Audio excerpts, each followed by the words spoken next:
comme ça des déserts qui étaient imprégnés de la présence de Prabhupada, automatiquement on se rappelle de Prabhupada tout de suite. Prabhupada vient dans le cœur. Et c'est quelque chose qui est très important pour nous. Parce que Vrindavan est très rarement atteint. Très très très très rarement atteint. Peu de gens atteindront Vrindavan. Mais quand les grands Vaishnavas sont présents, il y a beaucoup de miséricorde. Et bien que les dévots n'étaient pas du tout qualifiés, mais pas du tout, quoi. La plupart, ils comprenaient rien de Vraj. Mais, mais par la miséricorde d'un Vaishnava, ils arrivaient à danser, à être en extase et à chanter. C'est ça la miséricorde des dévots. Même si tu ne comprends pas, il y a un effet qui se passe.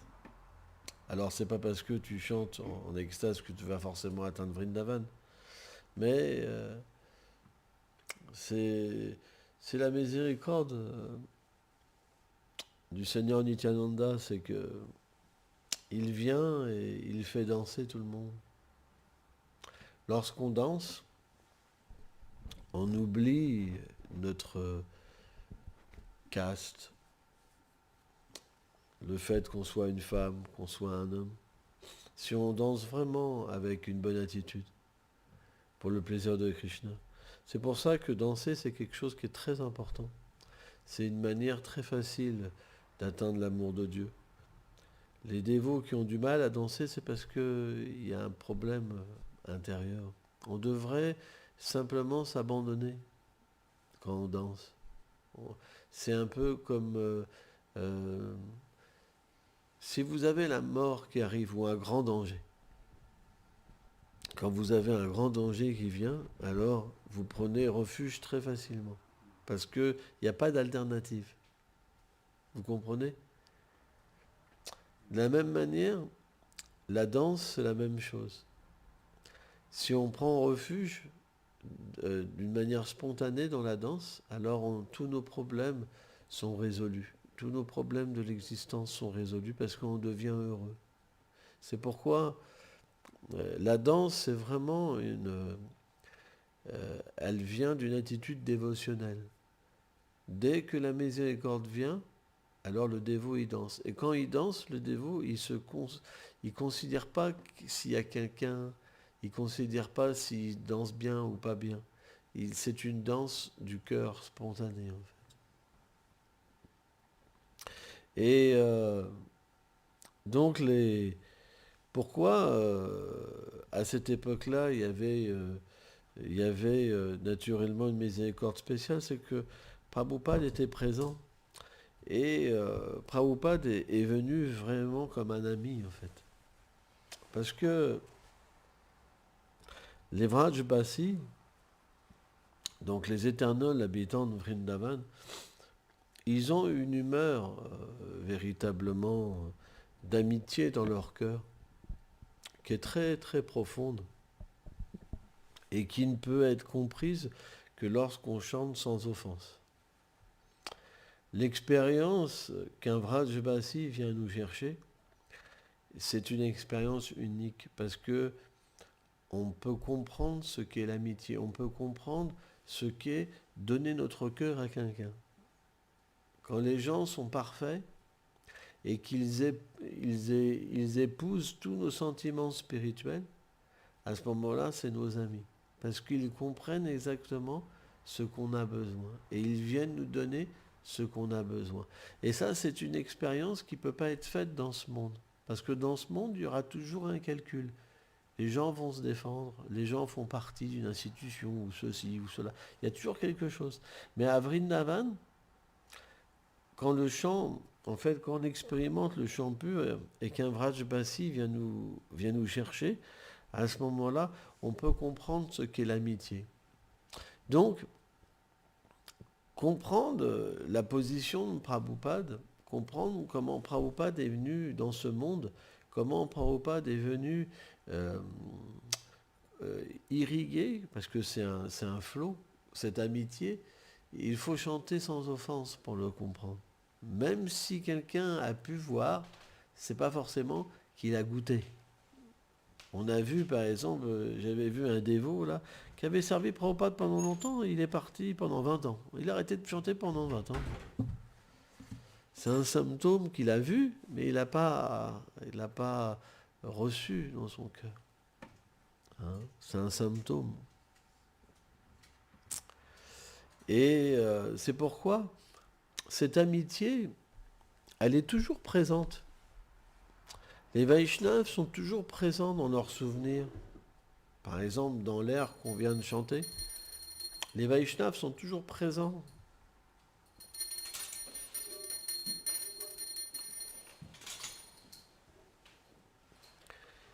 Et on peut à tout moment se rappeler d'eux et expérimenter ceux qui sont venus chercher. Par exemple, je vais vous donner un exemple banal. Om Agyanati Milandasya Ganam Jalam Shalakayam Shakshur Militam Yantasme Shigolavenam. Je vais vous donner un exemple banal. Quand on chante sans offense, on peut réaliser notre swarup et être introduit dans les divertissements de Krishna. D'accord. Hein, c'est possible, bien qu'on a un corps physique. D'accord ? Maintenant, ne pensez pas que vous ne pouvez pas expérimenter ce que les dévots, dans les années 65, 66, 67, ont expérimenté. Par le souvenir, en fait, Krishna peut projeter une personne dans quelque chose qui n'a pas d'existence physique, mais qui a une existence éternelle. Ne pensez pas que les divertissements de Prabhupada, c'est quelque chose qui ont un début et qui ont une fin. Ils sont là, ils sont présents. Et quelqu'un, il peut expérimenter dans son cœur, par le chant pur et par le souvenir, en fait, l'extase, véritablement, et l'amitié que Prabhupada est venu nous donner. C'est une réalité. Après, ça, c'est pour certains dévots. Et il y a plein d'humeurs, il y a plein de grands Vaishnavas. Hein? Il y a beaucoup de Vaishnavas. Et beaucoup de personnes s'absorbent dans des relations différentes, etc., etc., etc. Mais c'est le même principe. Le Seigneur suprême peut combler tous les désirs. Quel verset ça ?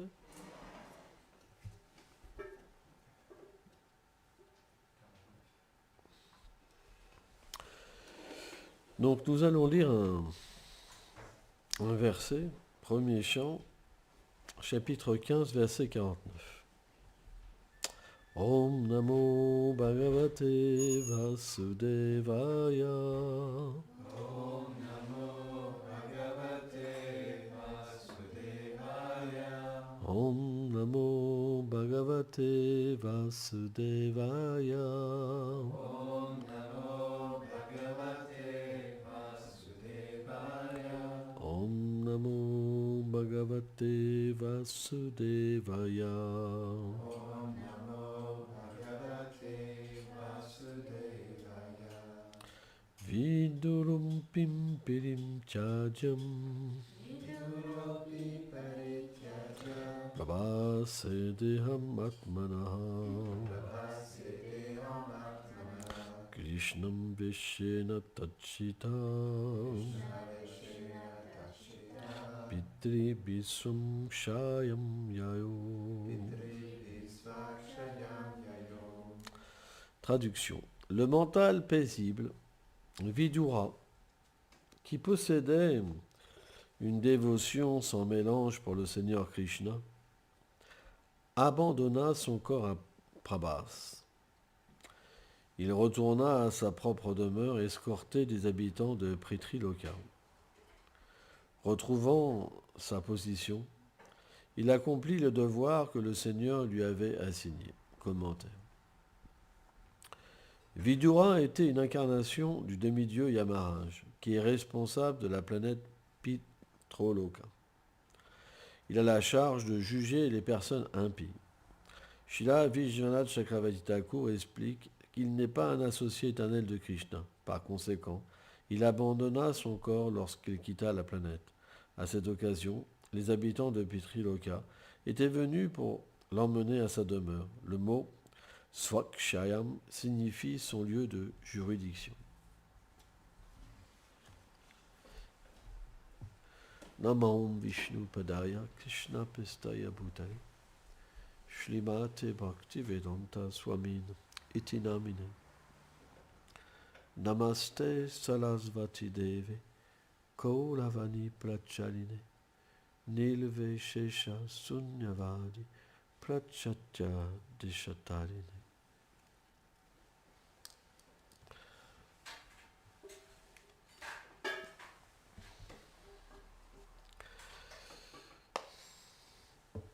Est-ce que vous avez des questions?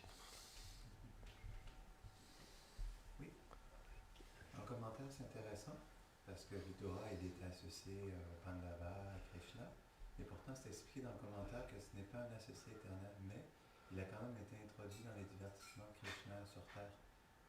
Comment se fait-il qu'une personne comme Yamaraj ait cette fortune? Alors, Maharaj pose cette question. Comment se fait-il que Yamaraj, bien qu'il ne soit pas un associé éternel du Seigneur, puisse être dans les divertissements du Seigneur? Jai Tishinita Vijvamban Shinanda Shudago Jai Shri Krishna Balaram Shri Sudam Subhan Sakar Ki Jai Shri Radha Madan Mohan Ki Jai. Le principe, c'est que tout le monde aime Krishna. Tout le monde aime Radharani. Tout le monde aspire à avoir une relation avec eux. Parce que lorsqu'on entend leur gloire, ce qui est très rare, on devient attiré. Même les expansions de Krishna, comme Narayan, sont attirées par Krishna. Même Lakshmi Devi, bien qu'elle ait une manifestation de Srimati Radharani partielle, elle aspire au divertissement de Srimati Radharani. Donc si le Seigneur lui-même désire s'étreindre lui-même, se goûter lui-même, que dire des autres? Donc c'est une miséricorde spéciale quand Krishna vient, alors tous ceux qui ont de l'amour pour lui, tous ceux qui ont chéri un désir de pouvoir se divertir avec lui, alors viennent. Après, Srila Vishwanath Chakravarti Thakur, Sanatana Goswami, explique que tout vient de Golok Vrindavan et tout s'expand sur différents plans. Donc, par exemple, si on prend des associés éternels comme Bhishma, on sait que Bhishma a une manifestation partielle en tant qu'un demi-dieu également. Donc la vérité, elle peut être comprise sous deux angles. À la fois, ils sont séparés, et ils n'ont pas de position éternelle, et à la fois, ils ont une contre-vérité, une vérité éternelle, parce qu'ils trouvent leur origine dans un associé du Seigneur. Donc parfois, les Vaishnavas parlent dans le terme qu'ils ne sont pas des associés du Seigneur, donc ils laissent un corps, et parfois, ils révèlent qu'il y a deux substances en une personne. C'est pourquoi, par exemple, quand les associés du Seigneur se sont entretués, par exemple, dans la fin des divertissements à Dwarka, c'est expliqué que les demi-dieux ont laissé un corps, mais que les associés du Seigneur, dans une forme invisible, et sont déjà retournés dans une autre plan où Krishna allait faire ses divertissements. Donc, il y a différentes façons de comprendre les choses. Mais le point, c'est que naturellement, Même à Golok Vrindavan, c'est expliqué qu'il y a de demi-dieux, en fait. Tout ce qui existe sur ce plan matériel existe sur le plan transcendantal. C'est très difficile à comprendre. Mais dans les commentaires des grands acharyas, ils expliquent que même à Golok Vrindavan, il y a des demi-dieux qui contrôlent l'essence. Vous vous rendez compte ?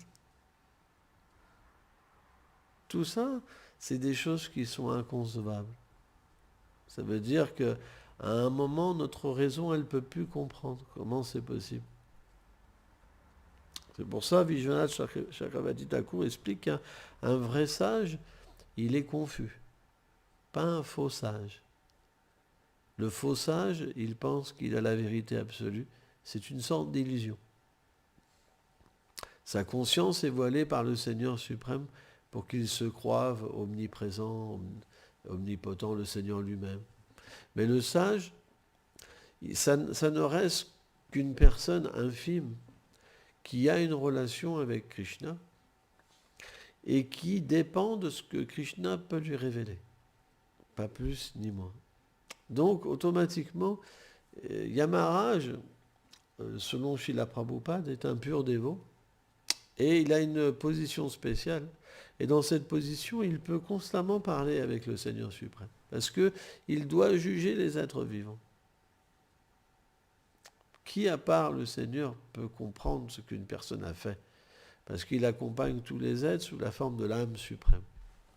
Donc, quand Yamaraj juge un être vivant, le Seigneur lui dit tout ce que la personne a fait. Alors, c'est expliqué qu'il a aussi des scribes, Yamaraj. Mais c'est une façon, comment dire, c'est comme une manifestation externe de l'âme suprême. Le scribe lui-même, qu'est-ce qu'il peut faire si le Seigneur ne lui révèle pas? Voilà. Hein? Une autre question? T'avais levé la main, toi, derrière. Tu expliquais, tout prend sa source en Goloka Vrindavan. Est-ce que c'est révélé la position de Vidura, de Yamaraj, En fait, Vidura, il est éternel. Vidura est éternel. Par exemple, Sudam, il dit, est-ce que c'est révélé la position de qui tu me disais, Vidura? Vidura dans le monde spirituel, mais Vidura, c'est un associé éternel du Seigneur suprême. En fait, ce divertissement qui se manifeste dans un univers, il se refait dans un autre univers, et encore dans un autre univers, et encore dans un autre univers.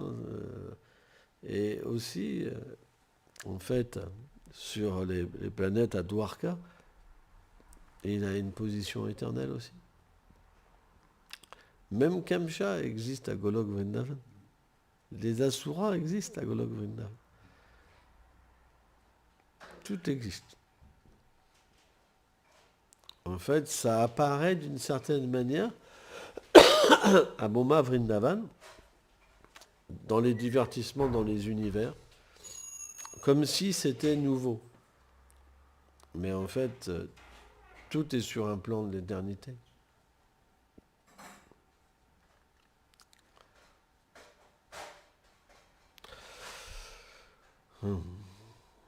Le point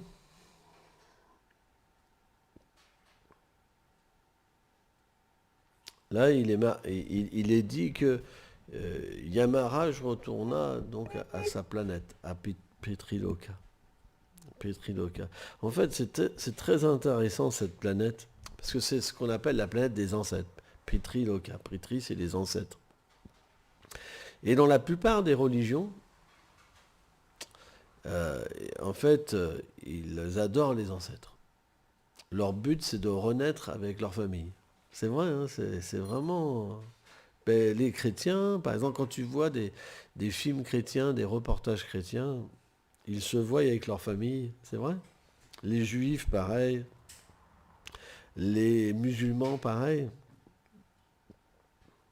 Et Vishwanath Chakravarti Thakur révèle dans un commentaire Et j'ai trouvé ça vraiment intéressant, que ceux qui sont dans ces formes d'adoration, où ils adorent le Seigneur pour renaître avec leur famille, etc., etc., il existe cette planète qu'on appelle Petriloka, où les êtres vont et renaissent dans leur famille. C'est incroyable.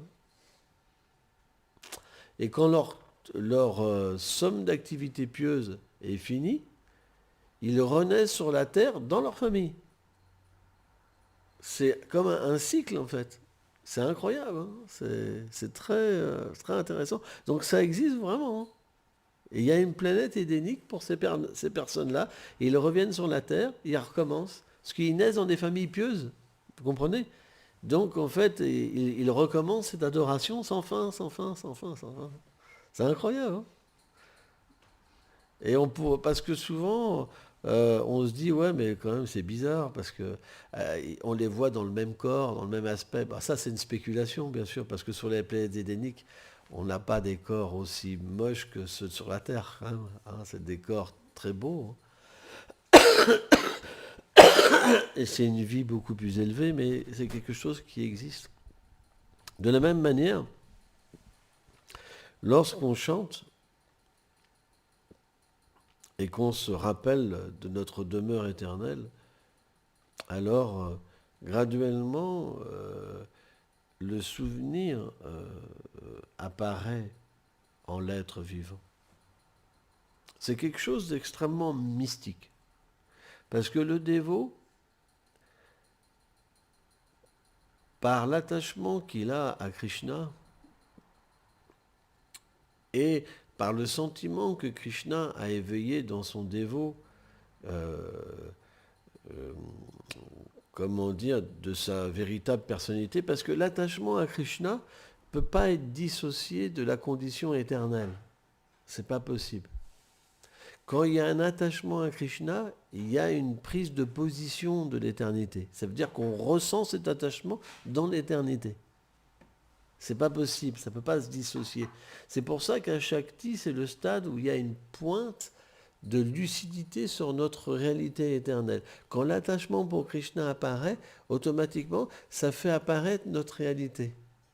C'est quelque chose qui est mystique. Donc automatiquement, plus on progresse dans cet attachement et plus on devient conscient de notre éternité et plus on peut visionner ce que Krishna fait. C'est comme un plan. Par exemple, une fois on avait demandé à Prabhupada, qu'est-ce que fait Krishna? Et là il disait, Krishna il est assis. Et donc, alors ça c'est des grands dévots, mais même à des stades moins élevés, en fait, le dévot, il peut être conscient de ce que Krishna fait. Parce que son sentiment, son attachement fait qu'il devient lié à Krishna. Et Krishna devient lié avec lui. Donc plus c'est présent et plus c'est fort, et naturellement plus Krishna l'appelle, vous comprenez, dans ses divertissements. Et bien que le dévot soit présent sur la terre, il est à la fois dans le monde transcendantal. Et ça, c'est quelque chose qui est très mystique. Sans ça, il y aurait toujours une contamination matérielle dans l'être vivant. Vous comprenez? Pour que la contamination matérielle, elle puisse complètement se dissoudre, il faut que l'être vivant, il a la possibilité d'avoir la conscience ailleurs, à Vrindavan. Donc, la vie à Vrindavan ne dépend pas d'un lieu géographique. Par exemple, les Vrajbasi, alors ce qu'on appelle les Vrajbasi sur la terre, quoi, les habitants de Vrindavan, terrestres, hein, pas les éternels habitants de Vrindavan. Parfois, ils confondent cet aspect. Et moi, j'ai vraiment vu ça physiquement, des sadhus qui te disent que si tu ne vis pas physiquement à Vrindavan, tu ne peux pas atteindre la perfection. C'est impossible. Et beaucoup pensent ça. Hein. Beaucoup de sectes Vaishnaves pensent ça. Ça veut dire que si tu quittes Vrindavan, tu as tout perdu. Et que le seul moyen pour atteindre Radharani, la miséricorde de Radharani, c'est de se rouler dans la poussière de Vrindavan et boire l'eau de la Yamuna et mendier la nourriture des Vrajbasi. Sans ça, c'est fini. Tu ne peux pas développer l'amour de Dieu. Tu es condamné, hein, mais ce n'est pas des blagues. Hein. Moi, j'ai personnellement vu et entendu ça. Et alors, c'est vraiment intéressant parce que si on a l'expérience de Krishna, on sait que c'est faux. Mais sans ça, c'est pas évident. Donc, on va aller sur la Terre Sainte, on va se laisser pousser la barbe, les cheveux, avec des locks, et puis on va rester dans un endroit pour faire bhajan. Mais en fait, Vrindavan, ce n'est pas une location, c'est une conscience. Quand on sert notre maître spirituel, quand on sert Srila Prabhupada, avec une foi que par leur miséricorde, on peut obtenir un Vrindavan, puisque dans leur cœur, Vrindavan, parce que dans leur cœur est Vrindavan, la connexion en fait avec le maître spirituel, à travers les enseignements et le service, va révéler Vrindavan dans le cœur. Et c'est une expérience mystique en fait. Parce qu'on peut être plus à Vrindavan, à des milliers de kilomètres de Vrindavan physique, que lorsqu'on peut être présent physiquement au Vrindavan dans le monde matériel. Bon, après, Vrindavan n'est jamais vraiment dans le monde matériel, c'est toujours transcendantal. C'est pourquoi la miséricorde de Radharani, elle est particulière, parce que dès qu'on ressent, en fait, par la miséricorde des acharyas qu'on lui appartient, alors elle manifeste Vrindavan pour sauver son dévot. Et ça, c'est une expérience extraordinaire. Dès qu'on pense à la miséricorde de Radharani, dès qu'on obtient cette miséricorde par la grâce des Vaishnavas, du gourou Srila Prabhupada, automatiquement, on devient transporté dans ce lieu où on peut entendre, voir, goûter Krishna. C'est un principe. Même sans chanter, juste, c'est la miséricorde. C'est comme un fluide qui descend, en fait. Et on s'absorbe dans le souvenir. On s'absorbe dans la méditation, en fait. Alors, bien sûr, toutes les angas, les branches de la bhakti, peuvent donner plein. Mais par le désir de Chaitanya Mahaprabhu et de la filiation spirituelle, on considère que la meilleure méthode est le chant. On considère que la meilleure méthode est le chant. Mais parfois, on peut expérimenter des choses extraordinaires, même pendant le service, qu'on puisse faire la vaisselle, ou écrire des livres, ou être dans toutes les situations. Le souvenir peut venir. Parce que le souvenir de Krishna ne dépend pas de nous-mêmes. Il dépend de sa miséricorde. Lorsque Radha et Krishna désirent donner une grâce particulière à un dévot, alors peu importe si tu chantes, peu importe si tu dors, peu importe si tu manges, peu importe dans quel endroit tu peux être, même dans le métro parisien, alors tu peux t'absorber complètement en samadhi. Tu peux être complètement absorbé dans des doux sentiments d'amour. C'est pourquoi Vraj, le souvenir de Vraj, c'est une miséricorde vraiment spéciale. Parce que la poussière de Vrindavan, la terre de Vrindavan, ce n'est pas une terre ordinaire. Vous vous rendez compte que cette terre, elle s'abreuve de la flûte de Krishna. Vous vous rendez compte? Si on peut méditer là-dessus, c'est quelque chose d'extraordinaire. L'autre jour, je méditais là-dessus. Un tout petit poussière de Vrindavan, ça recueille le son de la flûte de Krishna. Parce que à Vrindavan, les êtres ne sont pas inertes. La terre de Vrindavan, elle n'est pas inerte. Elle est une personne. Et elle peut s'absorber dans des doux sentiments. C'est quelque chose d'extraordinaire. C'est pour ça que les grands Vaishnavas parlent de Vrindavan comme une terre qui peut combler tous les désirs. Vraj, c'est un lieu extraordinaire où, en fait, les empreintes de Shrimati Radharani sont partout. Partout, elles brillent. Partout, ce lieu brille de miséricorde. Donc, Vraj, c'est quelque chose qu'on reçoit dans son cœur, c'est quelque chose qu'on médite, c'est quelque chose qu'on prie, c'est quelque chose qu'on considère comme le but le plus élevé, au-delà de toutes les écritures, de toutes les règles. À Vraj, il n'y a aucune règle. La seule règle, c'est l'amour. C'est la seule règle, c'est l'amour. On vit que d'une chose, du sourire de Krishna, de ses douces paroles, de sa façon de se déplacer, de s'habiller, de faire des blagues. On vit que de ça. Le reste, ça n'a aucune importance.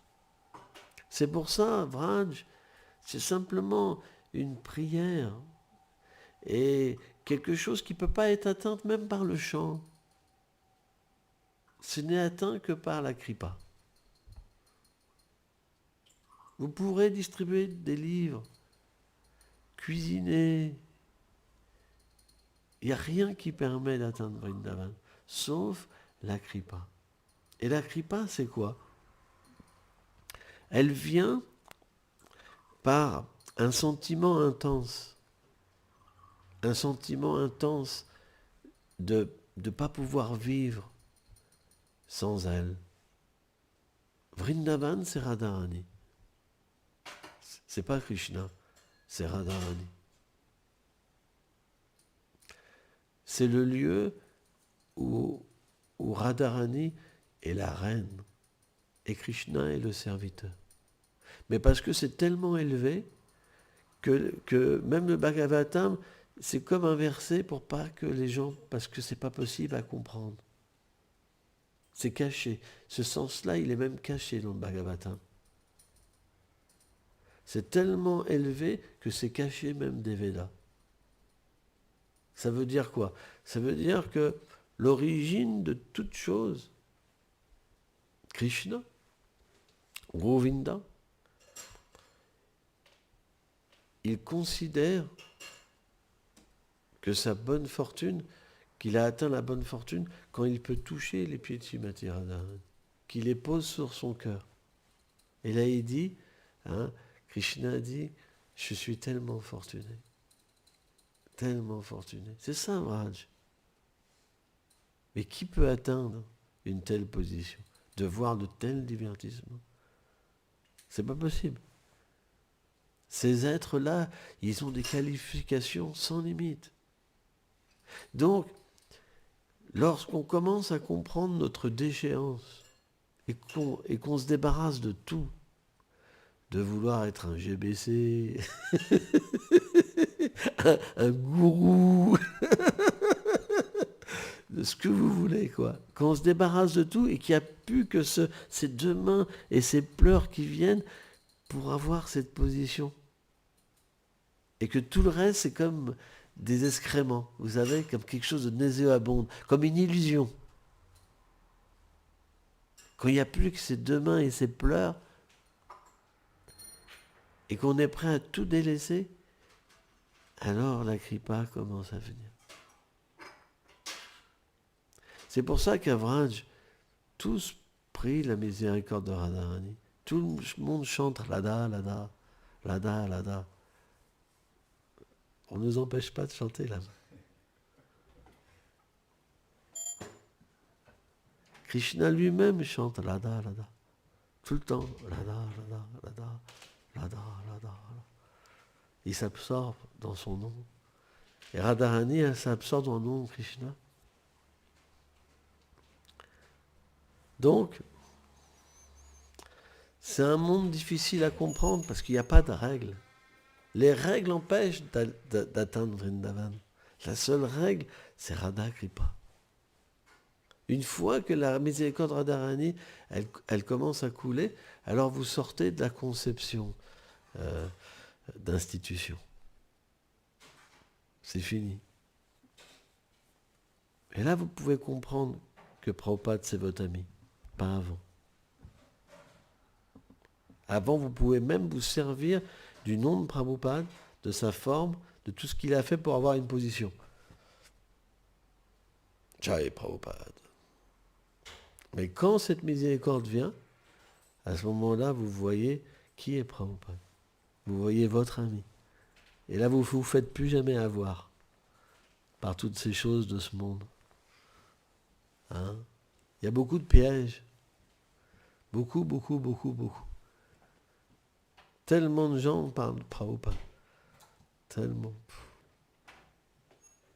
Mais Prabhupada, c'est un personnage tellement élevé, tellement cher à Srimati Radharani. C'est ça que Prabhupada est venu donner. Beaucoup ne comprennent pas. Et c'est normal. C'est tellement élevé ce que Prabhupada est venu donner. Et même si, dans sa forme visible, il a prêché très basiquement, parce que c'est très basique, mais son cœur est très élevé. Donc même à travers des choses très basiques, on peut atteindre quelque chose de très élevé. Sauf ceux qui dorment tout le temps, quand ils entendent parler de la miséricorde.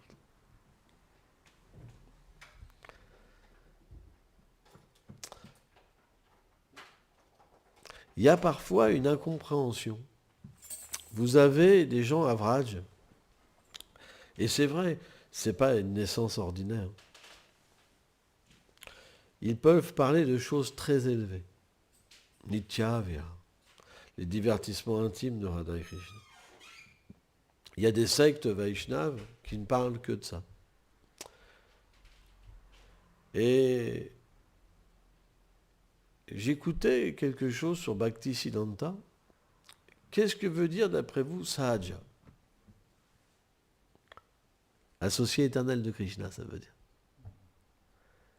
C'est Prakrita Sahaja, une apparence d'un associé éternel de Krishna.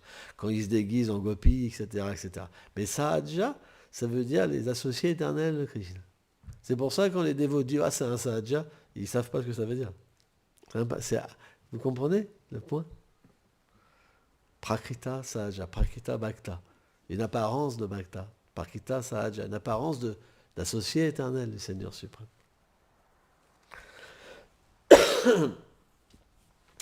Et c'est vrai qu'à Vraj, il y a des êtres vraiment extraordinaires qui sont nés dans des grandes familles, qui sont des aristocrates. Vraiment, vous les voyez, c'est vraiment impressionnant.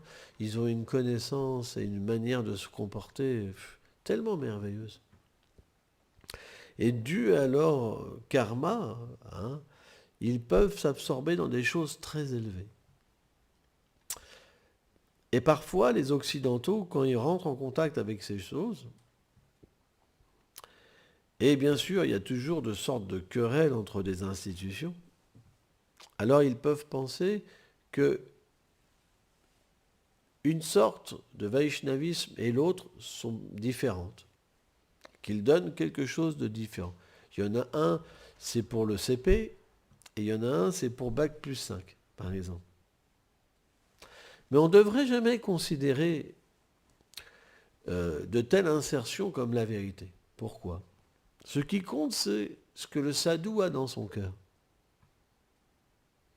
Qu'il explique quelque chose de simple, ou qu'il explique quelque chose de très élevé, parce que l'audience est qualifiée pour ça, son cœur reste le même. Sa position reste la même. Et lorsque le disciple sincère est connecté, qu'est-ce qu'il reçoit dans le cœur? Est-ce qu'il reçoit les paroles externes ou il reçoit le cœur d'un Vaishnava, à votre avis? Le cœur d'un Vaishnava, ça revient au même.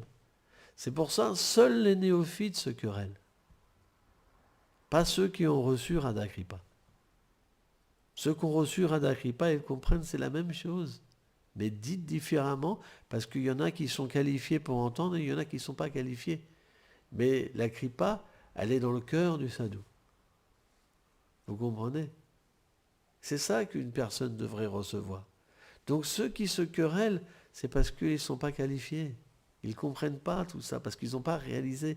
Ils ne sont pas dans cette position d'avoir reçu Radha Kripa. Vous comprenez? On devrait méditer là-dessus et respecter toutes les voies. Merci beaucoup.